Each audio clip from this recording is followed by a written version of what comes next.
Clara se tenait immobile devant le berceau, le visage baigné d'ombre dans la lumière faible de la lampe de chevet. Depuis la naissance de son fils, la fatigue s'était incrustée dans ses traits, mais ce n'était rien comparé à l'angoisse constante qui lui déchirait la poitrine.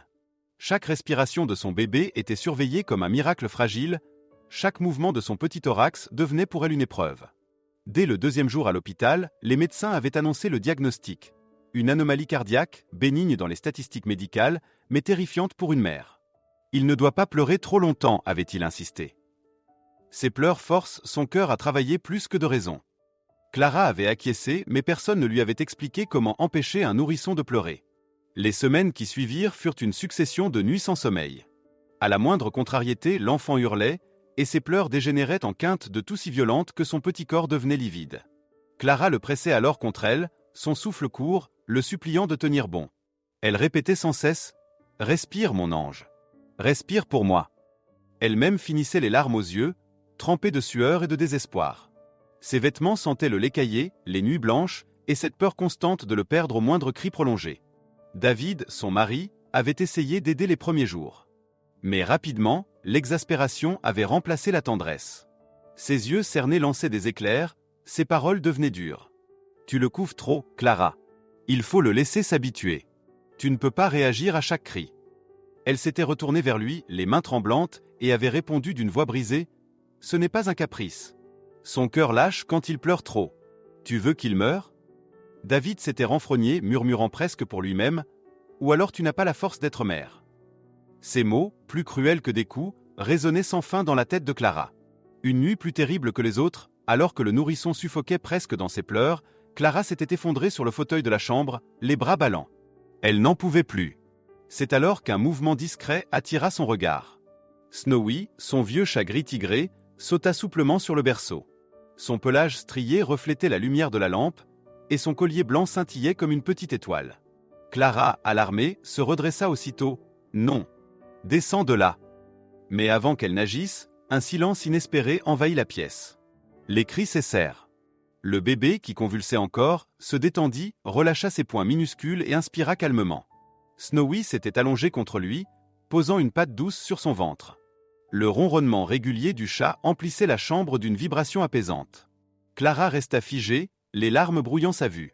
Son fils dormait, pour la première fois depuis des semaines, d'un sommeil profond, tranquille.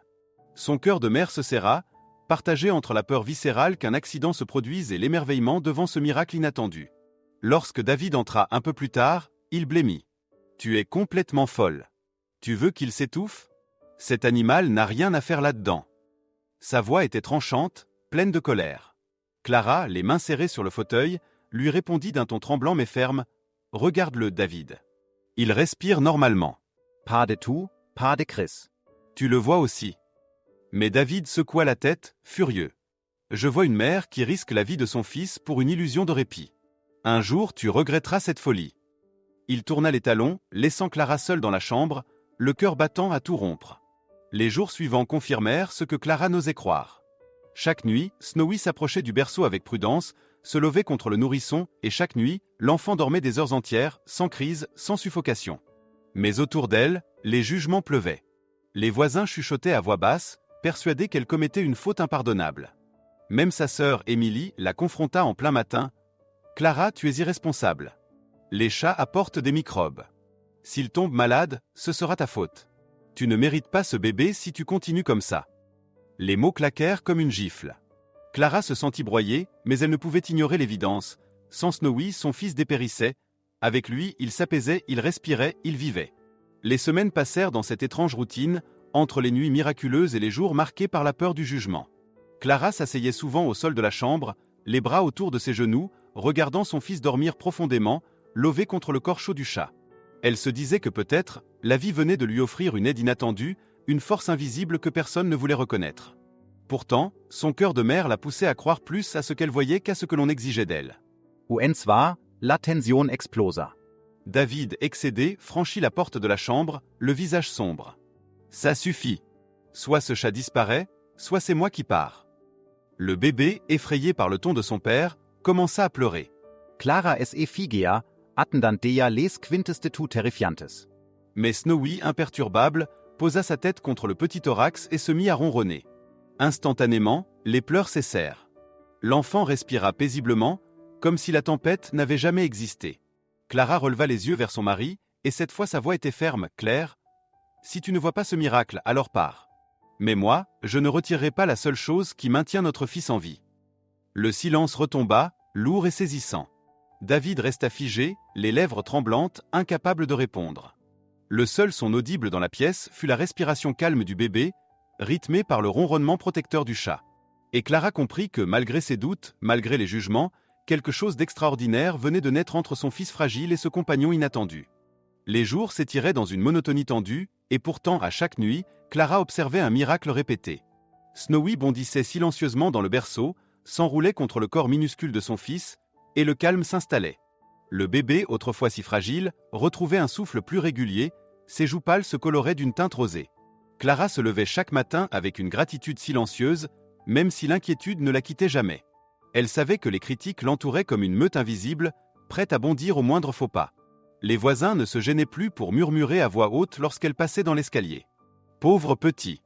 Dormir avec un chat, quelle irresponsabilité. Elle va finir par le tuer.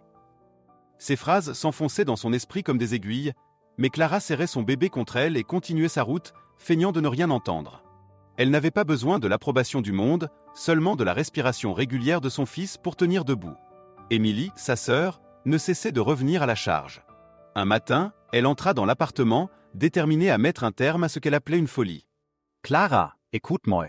Tu mets ton enfant en danger. Tu veux vraiment qu'il attrape une infection à cause de ce chat ? » Clara, pâle et épuisée, répondit d'une voix brisée mais ferme. « Tu ne comprends pas. Sans lui, il s'étouffe de tout, il pleure jusqu'à perdre connaissance. Avec Snowy, il dort. Il respire. Tu voudrais que je le prive de ça ?» Émilie secoua la tête, impitoyable. « Tu n'es pas une mère, tu es une lâche qui se cache derrière un animal. » Ces mots tranchèrent dans le cœur de Clara comme une lame.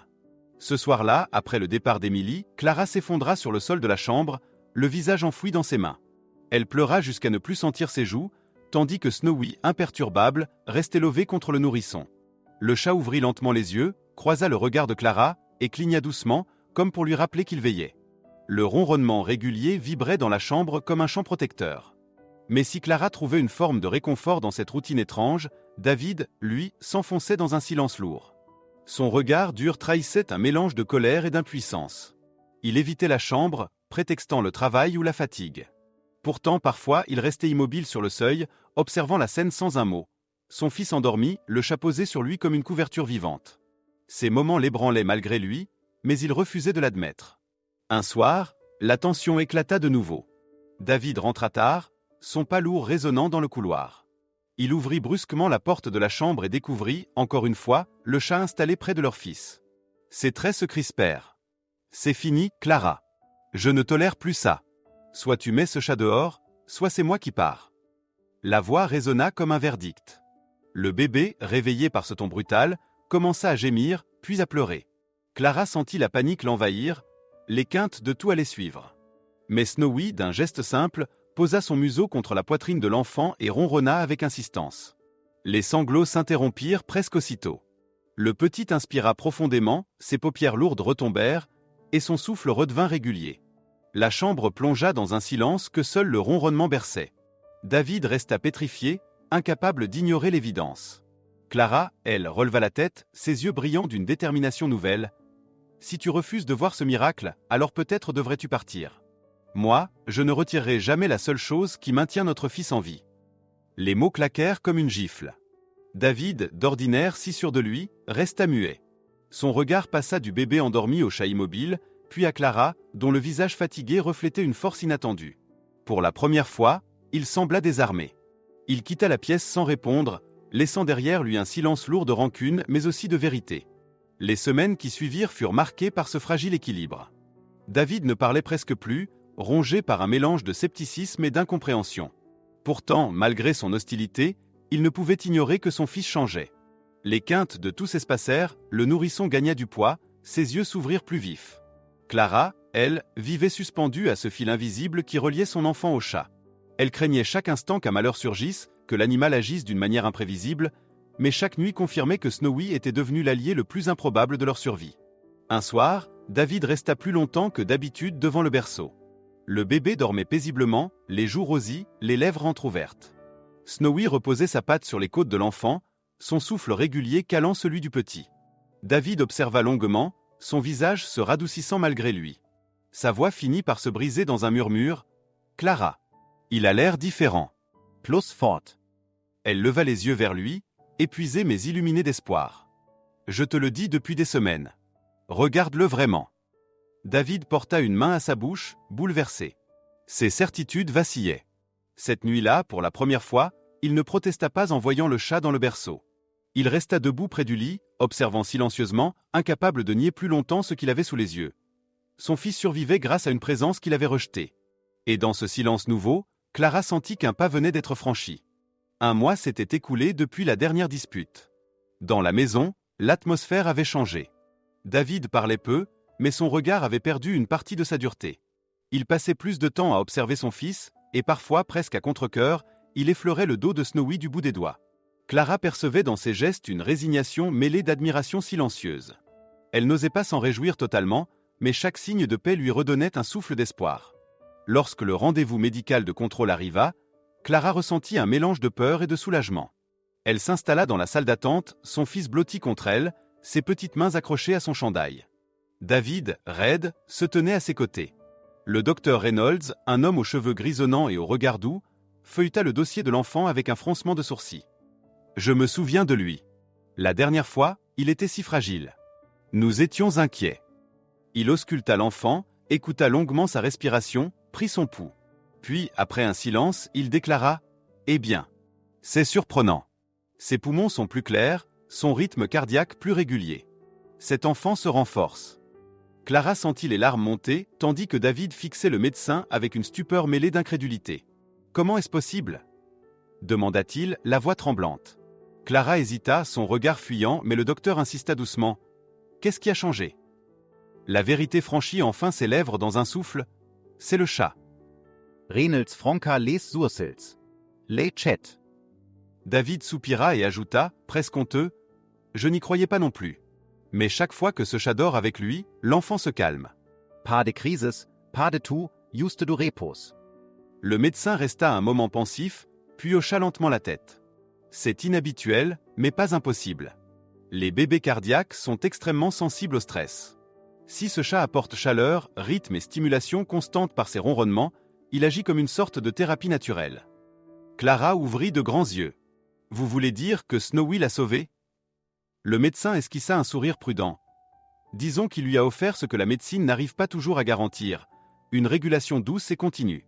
Bien sûr, je recommande des tests pour vérifier que l'animal n'est porteur d'aucune maladie.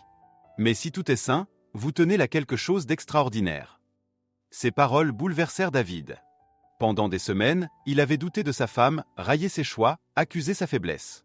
Maintenant, un médecin validait ce qu'elle affirmait depuis le début. Il se tourna vers Clara, les yeux brillants de regret. « Je suis désolé. Je n'ai pas cru en toi. J'ai eu peur d'admettre que ce chat pouvait faire ce que moi je ne pouvais pas. » Clara lui prit la main avec douceur. « Aucun de nous ne savait. J'ai juste suivi ce que notre fils me montrait. » Le soir même, de retour à la maison, Clara déposa son fils endormi dans le berceau. Snowy grimpa aussitôt, s'installa contre lui, sa patte posée délicatement sur la poitrine de l'enfant. David resta longuement debout près du berceau, le regard fixé sur cette scène. Pour la première fois, il ne ressentit ni peur ni colère. Il s'accroupit, effleura la fourrure tiède du chat et murmura d'une voix brisée. Protège le petit. Snowy cligna des yeux et reprit son ronronnement, comme pour promettre qu'il veillerait. Les jours suivants, une paix nouvelle s'installa dans la maison. Clara, moins harcelée par le doute, retrouvait des forces. David, bien qu'encore troublé, commençait à accepter que le salut de son fils puisse venir d'un être qu'il avait méprisé. L'enfant, lui, s'épanouissait à vue d'œil. Ses joues s'empourpraient, son regard s'éveillait, ses rires légers remplaçaient peu à peu les pleurs étouffés. Un soir, Clara observa la scène depuis le seuil de la chambre. Son mari debout près du berceau, la main posée sur le rebord, son fils endormi contre le chat. Elle comprit que la lutte s'apaisait enfin. Les doutes restaient, bien sûr, mais une vérité s'était imposée, claire et indiscutable. L'amour pouvait prendre des formes inattendues, et parfois le miracle se trouvait dans la présence la plus simple, la plus méprisée. Dans cette chambre silencieuse, où résonnait seulement un souffle paisible et un ronronnement rassurant, Clara se laissa enfin envahir par la conviction qu'elle avait cherchée depuis des semaines. Son fils n'était plus seul dans ce combat fragile. Et grâce à Snowy, elle ne l'était plus non plus.